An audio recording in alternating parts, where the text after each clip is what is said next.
Students, मैं सतीश चंद्र गुप्ता, सहायक अध्यापक जैन इंटर कॉलेज करहल, जनपद मैनपुर। विद्यार्थियों, हम पढ़ रहे थे एक्टिव को पैसिव में बदलने का तरीका। पिछले पार्ट में हमने आपको इस मॉडल ऑक्सिलरीज के पैसिव के नियम में कैन समझा दिया था, कुड समझा दिया था, वे बता दिया था, माइट बता दिया था। ये एपिसोड नंबर 4 था। आज आप पढ़ेंगे एपिसोड नंबर 5, जिनमें बचे क्या हैं? Should, must, ought to, would, has to, have to और हैड टू। यानी ये जो शेष शब्द बचे ये वाले, इनको पैसिव में कैसे बदलें, आज हमारे अध्ययन का विषय इस प्रकार आए। हम पहले उठाते हैं इन 3 शब्दों को, तीनों को गौर कर लीजिएगा। हमारा शब्द नंबर 1 है शुड, दूसरा है हमारा मस्ट और तीसरा है ऑट टू। हमने 3 शब्द लिख लिए, शुड, मस्ट और ऑट टू। उल्लेखनीय बात यह है कि इन तीनों की हिंदी एक ही होती है। अब बात क्या है? ये साधारण अर्थों में प्रयोग किया जाता है। मस्ट दृढ़ता प्रदर्शित करने के लिए किया जाता है और ऑट टू कर्तव्य पालन के लिए किया जाता है, लेकिन तीनों का अर्थ चाहिए ही है। अब जरा एक दृष्टि डाल लीजिए। हमने क्या कहा कि जितने ये शब्द लिखे हैं, इन सभी शब्दों की जब हम पैसिव बताएंगे तो इसमें प्लस बी प्लस वर्ब की थर्ड फॉर्म लगाएंगे। ऑलरेडी क्लियर है। करेंगे क्या?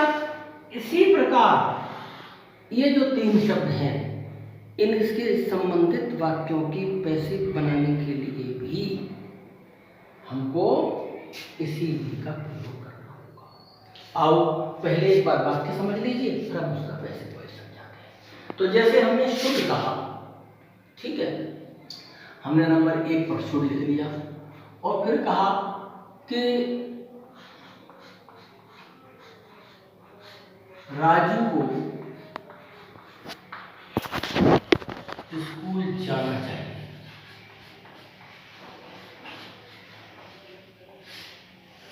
हम जब ट्रांसलेशन करेंगे तो यहां हो जाएगा हमारा राजू स्कूल करता है, तो हमने लिखा राजू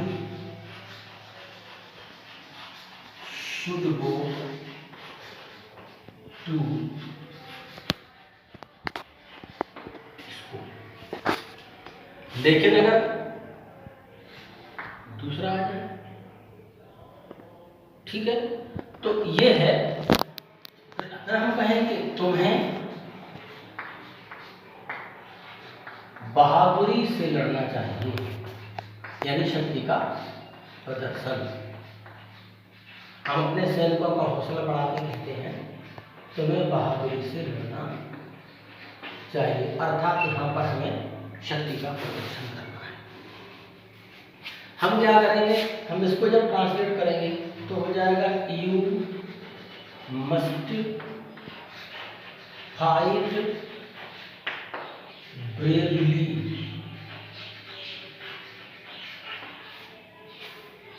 हमने 2 बार शब्द देख लिए। हमारा तीसरा है ऑट टू। ध्यान रहे कि ये जो ऑट टू में टू एक साथ ही रहते हैं, तभी एक हेल्पिंग वर्ब क्रिएट होती है। हमने तीसरे वाक्य में कहा कि शीतल को अपने बड़ों का आदेश पालन करना चाहिए। ये हमारा आदेश पालन करना चाहिए। क्या मतलब हुआ? यहाँ पर कर्तव्य का पालन है, क्या बड़ों की आज्ञा मान लेनी चाहिए। क्या करेंगे? हमारा कर्ता शीतल है तो हमने लिखा शीतल और टू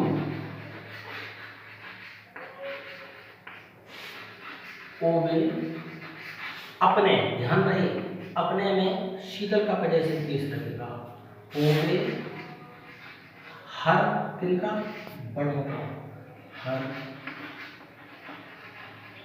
एल्डर्स। क्या बात हो गई? हमारा काम था पहले ये समझाना कि मस्ट, शुड और ought to का अंग्रेजी ट्रांसलेशन में उपयोग क्या है। अब हम जो बात बताना चाहते हैं वो ये है, इन्हीं शब्दों को जब हम पैसे में बदलेंगे तो क्या नियम लगेगा, क्या परिवर्तन आएंगे। आओ अब उस पर बात करते हैं। ये हमने पहले इतना समझ लिया कि शॉर्ट, शुड, मस्ट और ought to का अंग्रेजी ट्रांसलेशन में क्या विधान है। आइए आगे देखते हैं। इस प्रकार हमने समझ लिया कि शुड, मस्ट और ought to का अंग्रेजी ट्रांसलेशन में क्या प्रयोग है, अर्थात जिन वाक्यों के अंत में चाहिए लगा होता है उनमें शुड, मस्ट और ought to का उन वाक्य की भावना के अनुसार प्रयोग करते हैं। इन सहायक क्रियाओं को लगाते हैं, मुख्य क्रिया की फर्स्ट फॉर्म लगाते हैं। लेकिन हमारा काम क्या था? हम चले क्या समझ रहे थे? हम चले ये समझ रहे थे कि जब यही शब्द आ जाते हैं तो इनको पैसे में कैसे बदलें। आओ इनके पैसे में बदलने का तरीका सीखते हैं। मान लीजिए अब हमने एक वाक्य उठाया यूं करके और फिर हमने ये कहा कि she should read her book. एक वाक्य हमने कहा, चूंकि पहले से घोषित है कि हम जब किसी वाक्य को पैसे में बदलते हैं तो हम ऑब्जेक्ट को उठा के ले आते हैं। हम अपना ऑब्जेक्ट उठा लें। हमारा ऑब्जेक्ट क्या है? हर बुक उठा लिया हमने। फिर हमने क्या लिखा है? यहाँ हमने लिखा हर बुक, सहायक क्रिया के स्थान पर फिर हम शुड लिखेंगे। चूंकि पहले से घोषित है कि इनको पैसे में बदलने के लिए हम बी प्लस करेंगे तो हमें लिख देंगे बी। यह जो रीड लिखा है ये थर्ड फॉर्म में लिखा रीड जाता है, पढ़ा रेड जाता है। रेड बाई शी का ऑब्जेक्टिव की हर, अर्थात शुड से संबंधित हमने एक ऐसे वाक्य की पैसे में बदला जो साधारण था। हमने कहा देखिएगा, फिर हमने कहा वी शुड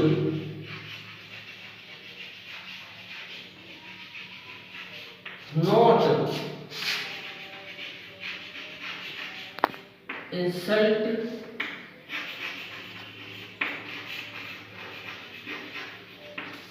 द पुअर। अब हमने क्या देखा? अभी शुड अकेला था, अब शुड के साथ नॉट प्लस हो गई। निष्कर्ष समझ लीजिएगा, और वो ये कि जब हमारा वाक्य नेगेटिव हो जाता है तो वो जो बी है वो इस नॉट की बात लगती है। कैसे करके आओ प्रयोग करते हैं। हम फिर द पुअर उठाएंगे। तब हमने कहा the poor should not be insulted by be का ऑब्जेक्टिव इज अस। अर्थात हमने कैसे वाक्य को पैसे में बदला जो शुड से संबंधित था किंतु नकारात्मक था। अब हम जिस वाक्य को पैसे में बदलेंगे वो शुड से संबंधित है किंतु इंटेरोगेटिव है। देखो कैसे करेंगे। तीसरे वाक्य पर देखिए, सीधा लीजिएगा। हम कहेंगे शुड ही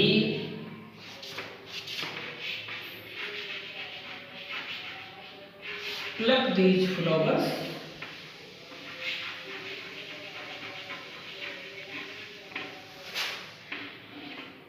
और इंटरप्रेट किया। ध्यान रहे हम पूर्व के एपिसोड्स में आपको ये जिक्र कर चुके हैं, पिछले पार्ट्स में आप समझ चुके हैं कि जब भी कोई वाक्य इंटरोगेटिव हो जाता है तो उसकी हेल्पिंग वर्ब और उसमें आए हुए इंटरोगेटिव वर्ड्स अपना स्थान नहीं छोड़ते, जो जहाँ होता है वहीं लिखा जाता है। इसलिए यह जो शुड है ये अपने स्थान पर ही रहेगी, शुड। अब हमें उठा के क्या लाना था? हमको लाना था दीज फ्लावर्स, क्योंकि दीज फ्लावर्स हमारा ऑब्जेक्ट है। हमने लिख लिया शुड दीज फ्लावर्स। अब क्या करना ये कि जब इंटरोगेटिव सेंटेंस को पैसिव में बदलते हैं तो शुड जो कि पहले लग जाती है, और शुड पहले लग जाएगी तो ये जो बची हुई बी है ये हमेशा ऑब्जेक्ट के बाद लगेगी। अब हमारा ऑब्जेक्ट क्या है? दीज फ्लावर्स, इसलिए हम बी का प्रयोग यहाँ करेंगे और प्लग की थर्ड फॉर्म लगाएंगे, प्लक्ड बाई। अब क्या है? ही, हम ही का ऑब्जेक्टिव केस लगाएंगे तो ये हो जाएगा हिम, तो यहाँ हमारा क्या बात हो गई? हमने इन तीन का जो ग्रुप था शुड, मस्ट और ऑट टू, इसमें शुड को समझ लिया। क्या समझ लिया? कि she should read her book, हमने कर दिया her book should be read by her. ऐसे ही we should not insult the poor, तो हमने क्या किया? द पुअर उठा लिया और द पुअर को लाकर द पुअर शुड नॉट, फिर हमने कहा था बी प्लस होती है तो बी आ गई, इंसल्टेड वर्ब की थर्ड फॉर्म बाई और बी का ऑब्जेक्टिव केस अस लगा दिया। तीसरा should he plug these flowers, हमने क्या कर लिया? शुड को शुड के स्थान पर रखा, दीज फ्लावर्स हमारा ऑब्जेक्ट था, हमने आगे रख लिया, उसमें प्लस दीज किया, बी किया, और यह जो प्लग है इसकी थर्ड फॉर्म लगा दी, ही का ऑब्जेक्टिव केस के साथ जोड़ दिया। अब हम आपको बताएंगे मस्ट का क्या प्रयोग। हमने शुड समझ लिया, अब हम पढ़ेंगे मस्ट। ध्यान रहे हम पहले कह चुके हैं कि शुड माने भी चाहिए होता है, मस्ट माने भी चाहिए होता है और ऑट टू माने भी चाहिए होता है। अब जैसे अब हम मस्ट से संबंधित कुछ वाक्य आपसे सब कुछ ऐसे समझाते हैं जिनको पैसे में बदलने का नियम समझते हैं। जैसे अब हमने नंबर 1 का वाक्य लिखा और फिर यहाँ लिखा they must help us.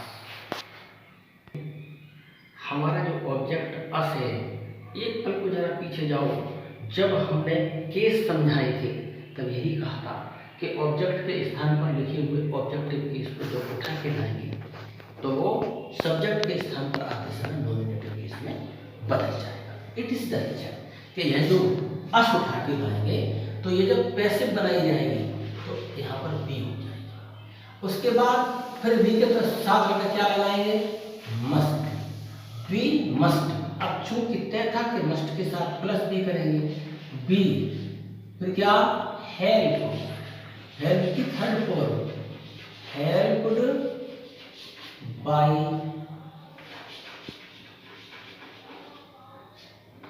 Them, अर्थात एक साधारण वाक्य जिसका रिश्ता मस्ट से था, हमने समझ लिया। दूसरा वाक्य देखेंगे, इसमें मस्ट तो लगा होगा लेकिन नॉट के साथ लगा। फिर हमने कहा I must not kill the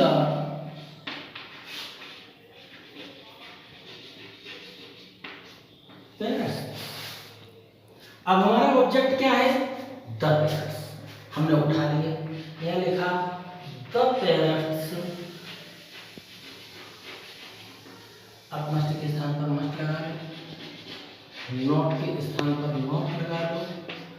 चूंकि तय था कि इसके बाद बी लगेगा, हमने बी लगा लिया।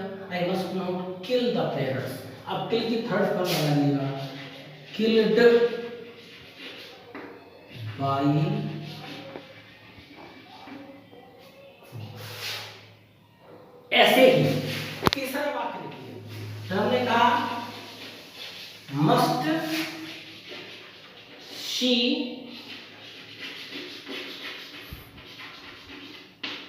Call them.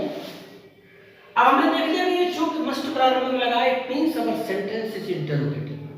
और जब ये इंटरोगेटिव है तो हमें क्या करना, मस्ट के स्थान पर मस्ट रहेगा। हम देन को उठा के लाएंगे तो दे हो जाएगा, यहाँ बनेगा मस्ट दे,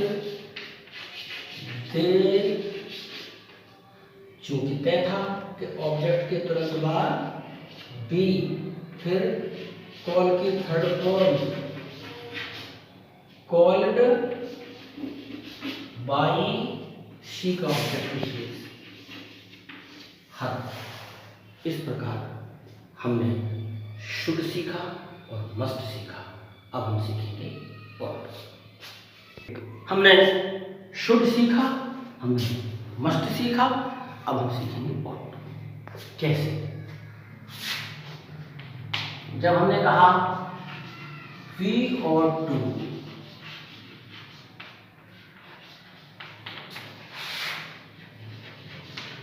obey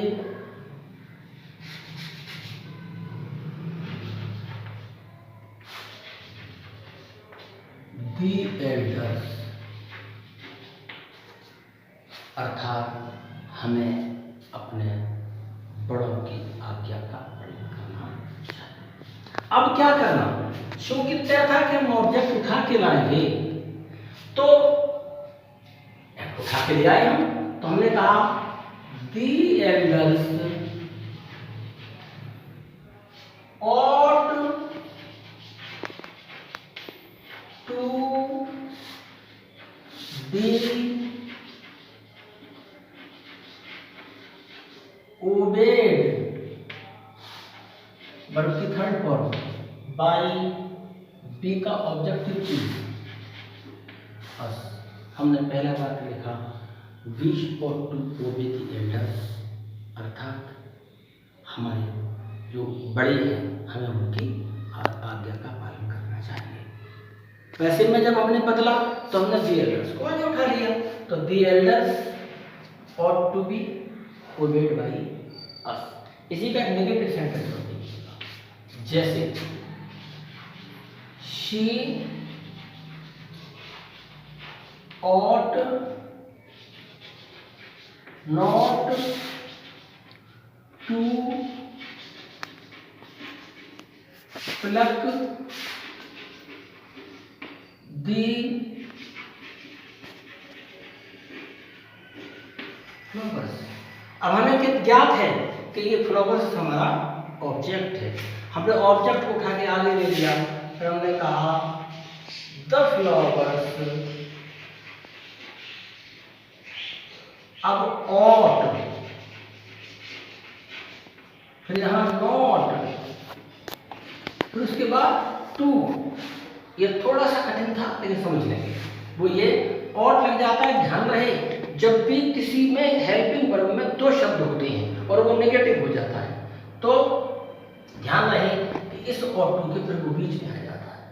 तो क्या करना, flowers ought not to be plucked by she का ऑब्जेक्टिव प्लेस हर। तीसरा वाक्य देखिए, तीसरे में ये कहा ought he to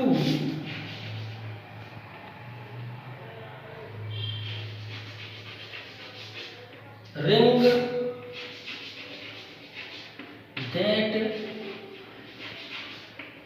bell। जब हमने ought पहले लगा दिया, to यहां लगाया, अर्थात हिंदी ये हो गई कि क्या उसे घंटी बजानी चाहिए। हमने क्या किया, चूंकि ought पहले लिखा है इसलिए इस ought को इसी स्थान पर लिख देंगे। अब उठा के क्या लाएंगे, ऑब्जेक्ट, तो ought that bell, ठीक है। उसके बाद लगेगा बी, और ये रिंग की थर्ड फॉर्म रंग, बाई ही का ऑब्जेक्टिव थी। ध्यान क्या करने की बात थी, क्योंकि हमारा अभी टू शेष है तो ऑट, दैट, वेल, फिर यहाँ क्या लगेगा टू। एक बार पुनः देख लीजिए, समझ में आ जाएगा। वो ये है ऑट, दैट, वेल, ठीक है, क्या लगेगा to. Be, rung by, he का ऑब्जेक्टिव। हमने क्या पढ़ा, हमने देखा ought he to ring the bell, और जब हमने द बेल को उठाया तो वो ऑट के बाद लगी, और दैट बेल यहाँ आ गया तो ऑट, दैट, बेल। क्योंकि ऑट के तुरंत बाद टू लगता है तो हमने यहाँ टू लगा दिया। उसके साथ बी प्लस करने का नियम पहले से घोषित है, इसलिए बी लगा दिया।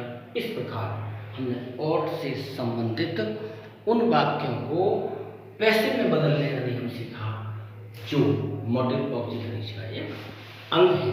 अब हम सीखेंगे उसके बाद जो would, has to, have to और हैव टू आएंगे। हमने पढ़ लिया शुड, मस्ट और टू। अब हम पढ़ेंगे would, should, has to, have to और हैव टू। इस वुड में एक सुधार और करना चाहते हैं, आपको अच्छा लगेगा, और वो ये है कि ये वुड और इसी के साथ एक शब्द और जुड़ा होता है यूज्ड टू। लेकिन ध्यान रहे दोनों का नियम एक ही है, अर्थात ये दोनों हैबिचुअल सेंटेंसेस होते हैं, ये आदत को प्रदर्शित करते हैं। तो मैं कहना चाहता हूं कि एक ही बात है, यूज्ड टू और वुड। एक बार में नियम समझ लें। जैसे हमने कहा कि राधा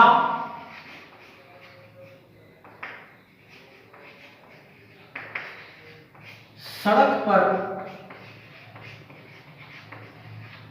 दौड़ा करती थी।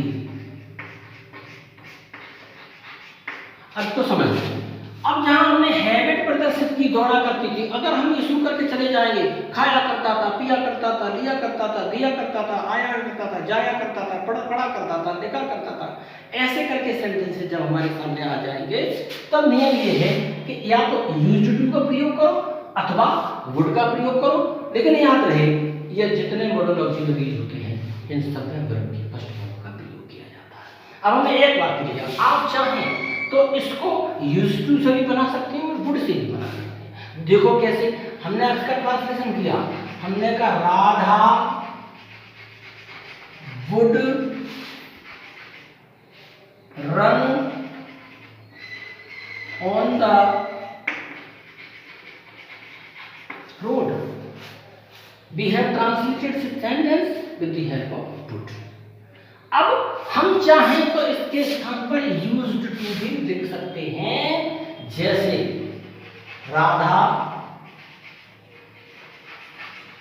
used to run on the road. दोनों में कोई कमी नहीं है। हम समझ सकते हैं कि जब हम वुड का प्रयोग कर लेंगे तो स्वाभाविक है कि उस पर बी का प्लस कर देंगे।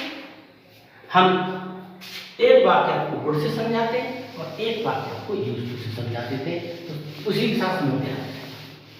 जैसे पहला एग्जाम्पल देखिएगा, हमने कहा we would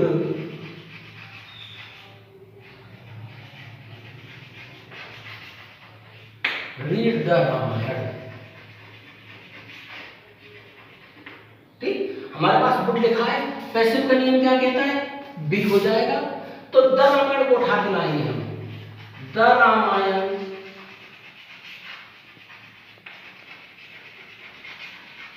would be, verb की थर्ड वर्ब रेड बाई, और यहां पर बी का अस। तो अब इसी स्थान पर हम चाहें तो यूज टू का प्रयोग भी कर सकते हैं। ये थोड़ा इजी है, इसलिए ज्यादा ताकत नहीं लगानी। ये थोड़ा सा कठिन है क्योंकि इस पर डबल शब्द लगे हुए हैं, इसलिए इसे समझना। अब यहाँ मान लीजिए हमने इस वाक्य को बजाय वुड के ऐसे ही लिखा है लीजिएगा, और हमने इसको यू करके रख दिया कि we used to read the Ramayan. क्या करना, द रामायण को उठा के ले आएंगे हम क्या कहेंगे, the Ramayan used to be read by us।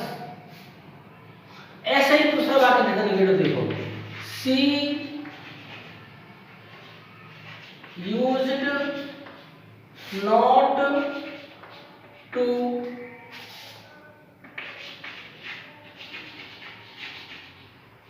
pluck the flowers। करना क्या, हमने भले ही इसको ऐसे करके ट्रांसलेट कर लिया, लेकिन इसका असल नियम है वो जान लीजिएगा। असल नियम ये है कि चूंकि ये सेंटेंस पास्ट का है तो हम इस प्रकार इसका ट्रांसलेशन नहीं करेंगे। ये बात मैंने करके इसलिए दिखा दी कि ought to में तो ought not to हो जाता है, लेकिन used to में used not to नहीं होता है। इसलिए इस वाक्य को दोबारा समझेंगे हम। हमारा कहना ये है कि हम इस भ्रम में न रहें कि जैसे ought to में ought not to हो गया था, ऐसे used not to होगा नहीं। अब यहाँ क्या करना था, the Ramayan used to be read by us। अब हमने कहा कि he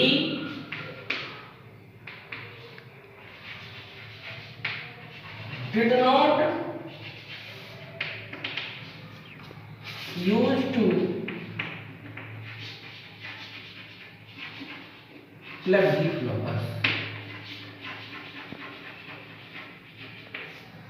अब क्या करना, हमने द फ्लावर्स उठा लिए, the flowers were not used to